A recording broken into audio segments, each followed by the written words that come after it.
Thank you all for being here. I'm Al Roberts, and I'll be presenting Penelope Paints, which is a game I developed using the Blender animation suite. So let's get started. First of all, Blender is a free open source 3D modeling software. And for those of you who don't know, open source just means that all the code that was used to make the application is available for developers to use if they want to tweak the application to fit their needs or whatsoever have you. So yeah, it was created in 1995 by a Dutch team, Neo Geo, and then they created it originally to be an in-house modeling application. Then they decided to just release it to the public, and since then it's really taken off. It has a very wide community, and I'll talk about that a little later. It's written in C, C++, and Python. Python is the script that you would use if you wanted to actually control, your game using scripting instead of the GUI. I'll talk a little bit more about that later. It's used to make animated films, visual effects, 3D art, printed models, interactive applications, and video games, which we will see. Since it's open source and it's free, it's pretty popular. And so people are constantly improving it and submitting their versions of Blender to the official Blender. And then if they like what you've done with the application, they'll submit it for a stable release. And so you're constantly seeing new features and improvements. There's a really great community online, plenty of tutorials, plenty of forums, plenty of people who are there to help you if you have a problem. And I had a lot of interaction with those people, and they've been really helpful. And you will see the product of my work and their advice. So I want to just give a broad overview of modeling, animation, and then game development. So modeling, most people know what modeling is in the terms of sculpting. You take a block or something, and then you manipulate it to the point where you have something else. Pretty simple. And modeling in Blender is the same way, except you use a computer. So you start off with a default cube that you'll see. You start off with this, and using all the different features in Blender, you create something else. There's a lot of different features that I'll demonstrate later, I'll show later. And it really, Blender is packed full of powerful features that can be used to transform this simple cube through many different processes. Like you see, this is edit mode. They've taken the cube and expanded it and shaped it and modeled it and pulled certain areas. And now they're texturing certain areas. And yeah, so this is the edit mode. This is calm down now. Okay. So this is the edit mode. This is the process from the default cube to the final product. And then from this type of edit mode, you have creations like this. Liam Neeson, very realistic looking. You have some fruit.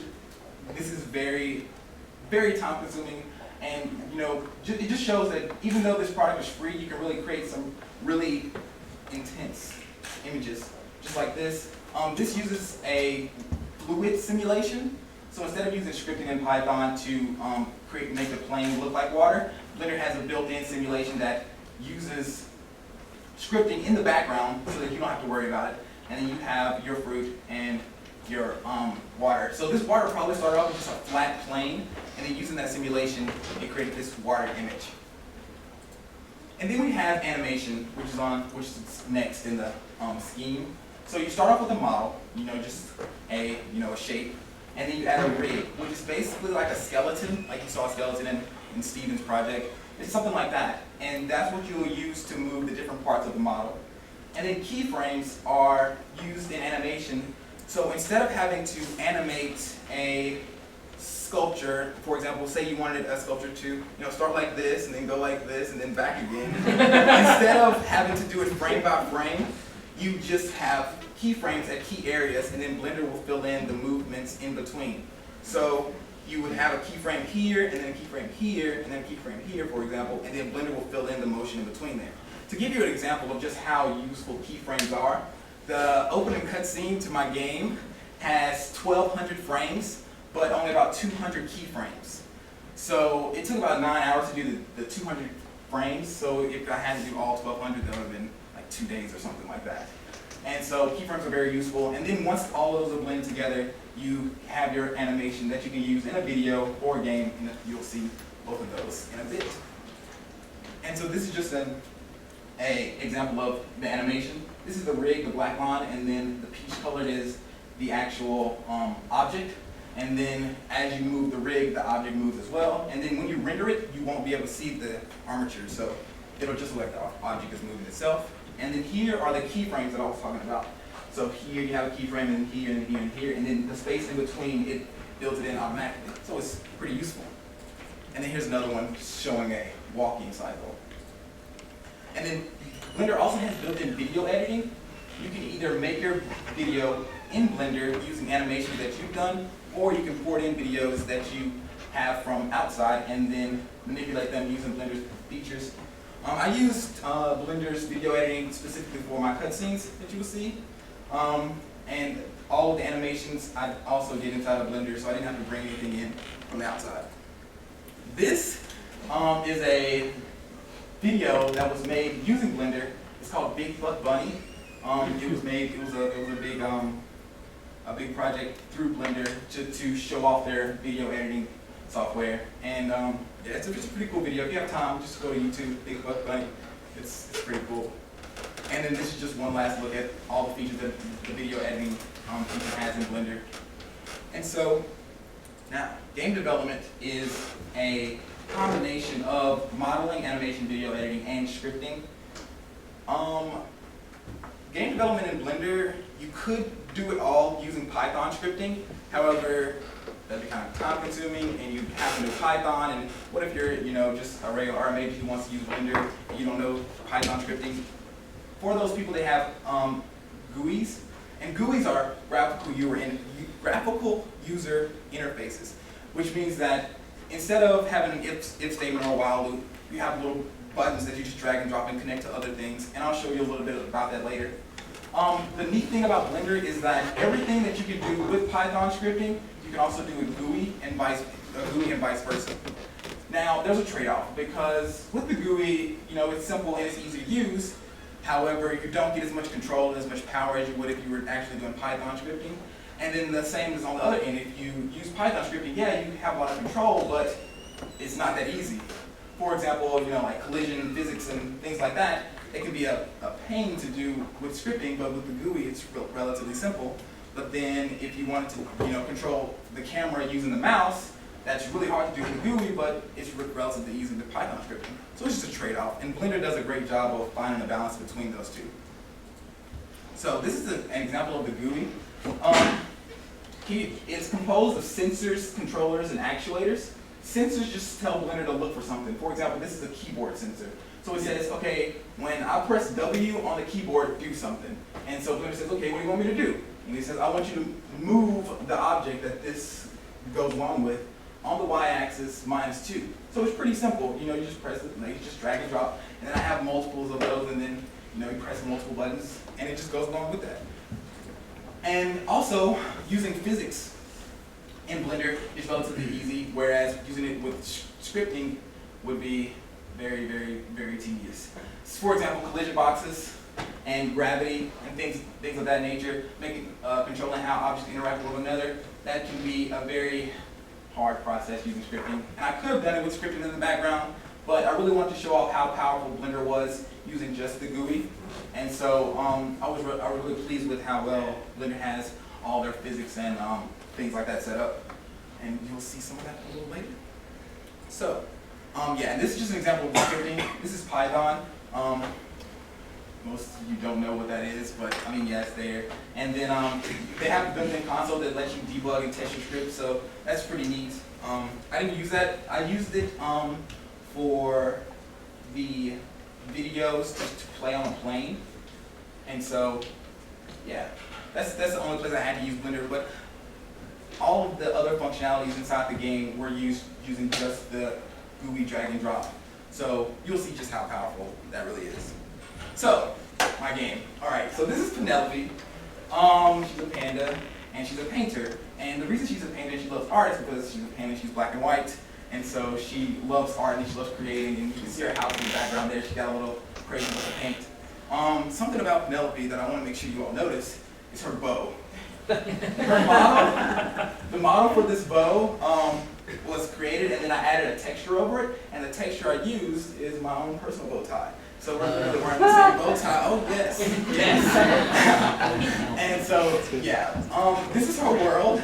All of the models there were made by hand. All the textures were either created or available online for free. The mountains started off as just flat plains, and then I had to pull them up and extrude and things like that and shape them and then texture them so that they could have the appearance that they have now. The water, this river, uses a plane, and then it has a built-in simulation that plays an animation that makes it look like this. And it plays it over and over again to give it an appearance that the water is actually moving. And all of the buildings are static, which means that you can't walk through them.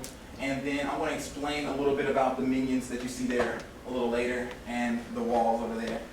And so yeah, but even though this world looks pretty peaceful, it's not all peaceful because you have Dr. Skunk. You see that? But that's Dr. Skunk. You'll get an up-close and personal view of him later. He's a math professor, and he believes that math and the hard sciences should be one's focus, and you shouldn't waste your time with things like art. And so you'll see that he steals Penelope's easel to try and force her to give up the art, but Penelope is going to let that happen, so we'll see how that goes. His minions, they're scattered throughout the world. Originally, I wanted them to start in like one big container type thing, and then to just jump out in different places like babushka dolls, but instead I just have them like spread out, and so you'll see them as well. And then this is Dr. Skunk's world, and this is where you'll have to go to defeat Dr. Skunk and collect your easel. And so we'll see that. The music, okay, so originally I was going to compose all the music on my violin. However, due to time constraints, I had to settle for GarageBand. So I mean, yes, it's not as great as it would have been if I had played it myself, but it's still pretty good. And I tried to make it so that the samples would mirror the different scenes. So if it's a happy scene, then you have light music, and then if it's a pretty intense scene, you have like sadder music or whatever. And let me post this picture. And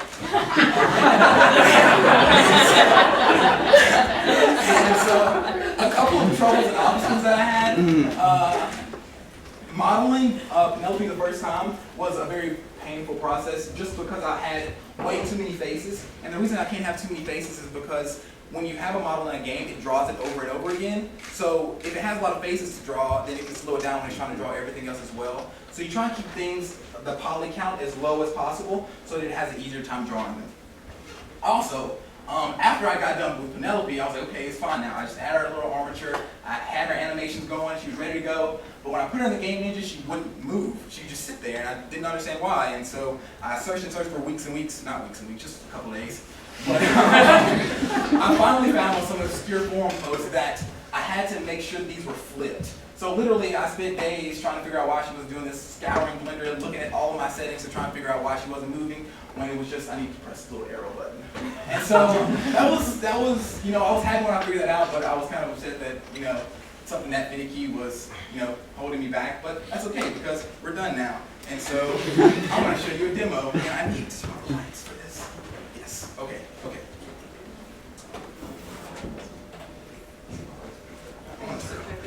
Oh, this is right here. Look at that.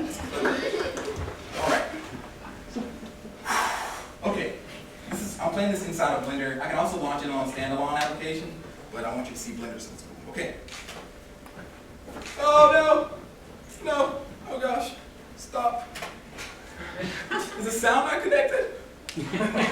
No, I need the sound. Where's the sound? Go ahead, turn it up. There you go. There it is. Okay, here we go.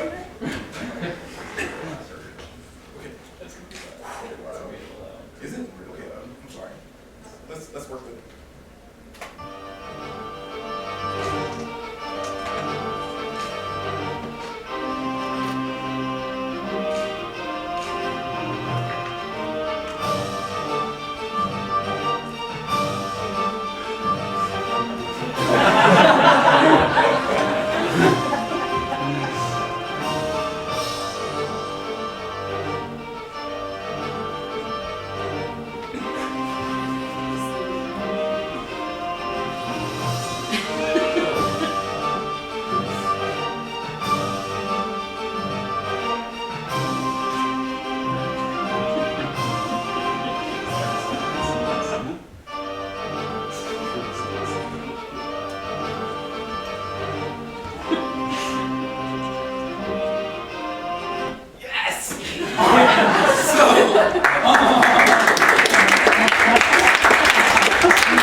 yeah, we're gonna just see a little plane. Hopefully, let's go. Okay, all right, so Penelope skips. It's adorable! And you have the little minions that are coming after you, and you can shoot them and they can disappear.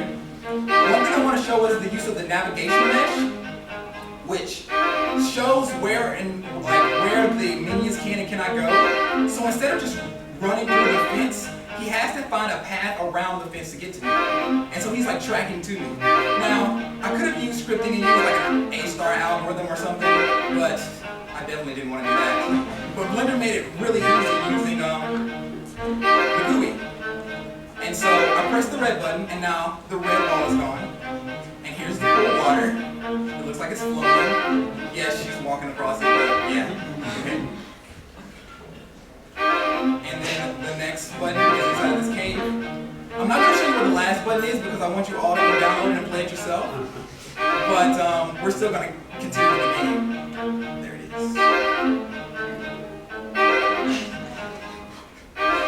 So, I can tell you why this happened, but we're not going to let it stop us, okay? It'll reset. I promise it will. So, cheat code. So what happened there was Blender tried to play two animations at once because I accidentally hit another button. Yeah, that's just difficult. Because, yeah, it literally didn't know which animation to play then, so it just froze her. That's okay because she's back now. And you have Dr. Scoop in his castle, and you have to shoot him. And so if you get too close, he'll knock you back, so you have to be careful with that. And so you can't just get too close. That's okay. That's okay. There it is. Okay, there. So, let's get your easel. So, now he's defeated. And there's your easel. You can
Penelope.info. You can download an executable version and you can play it yourself.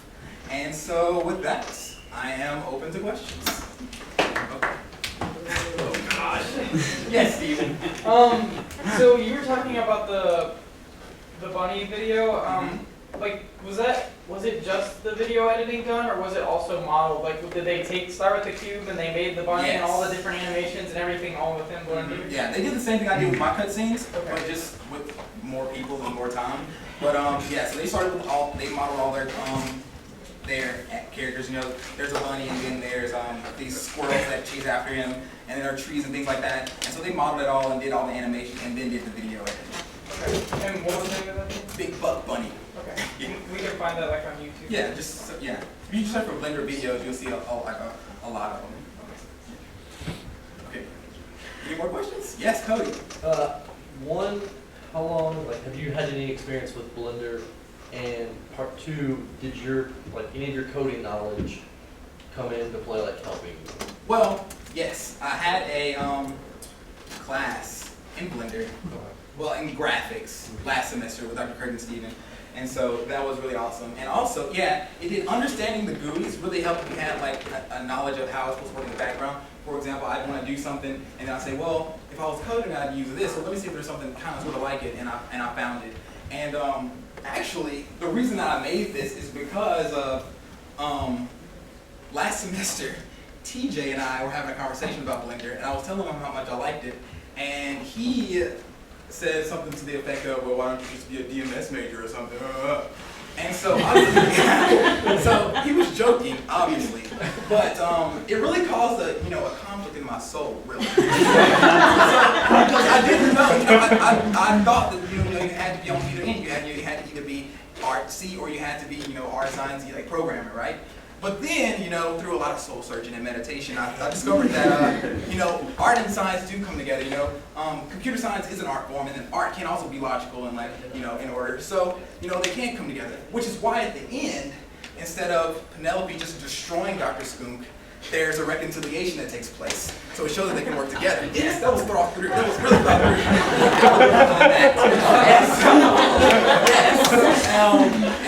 Yes. So it really all went together. Okay. Any more questions? Yes. Okay. All right. Thank you all for coming.